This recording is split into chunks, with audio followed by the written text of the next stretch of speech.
Alright, what we're doing here is we are completing the square from the general form of a quadratic so that we can derive the quadratic formula. So the first step is we need to divide out the a. So we're going to divide every term by a. And we're going to end up with x squared plus b over a x plus c over a is equal to 0.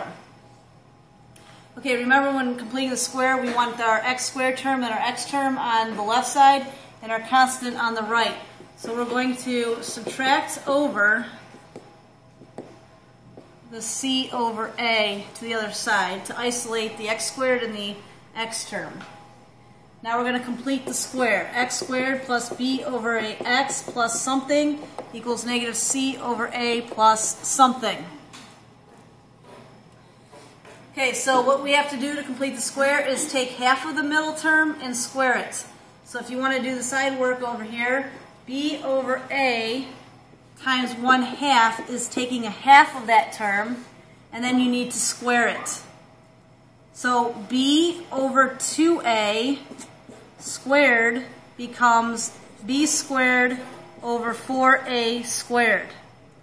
So that's what we're going to use to complete the square. B squared over 4a squared. Which you add to one side, you have to add to the other.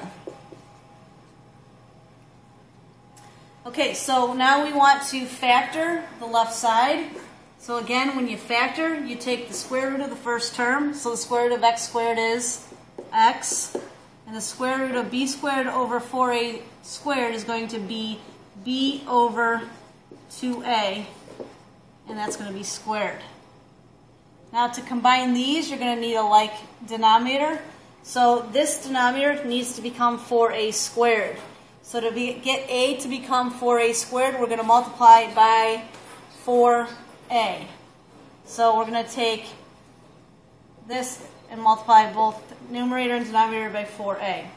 So we get negative 4ac over 4a squared plus b squared over 4a squared.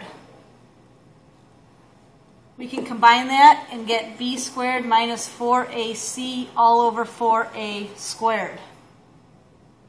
And we can just copy down x plus b over 2a squared. Now we're again trying to get x by itself, so we have to undo the square. So to undo the square, we're going to take the square root of both sides. So x plus b over 2a is equal to plus or minus the square root of b squared minus 4ac all over 4a squared.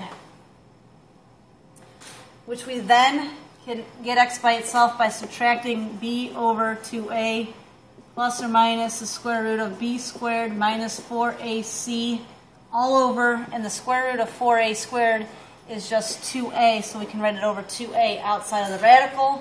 We have a common denominator, so x is equal to opposite of b plus or minus the square root b squared minus 4ac all over 2a, and we have derived the quadratic formula.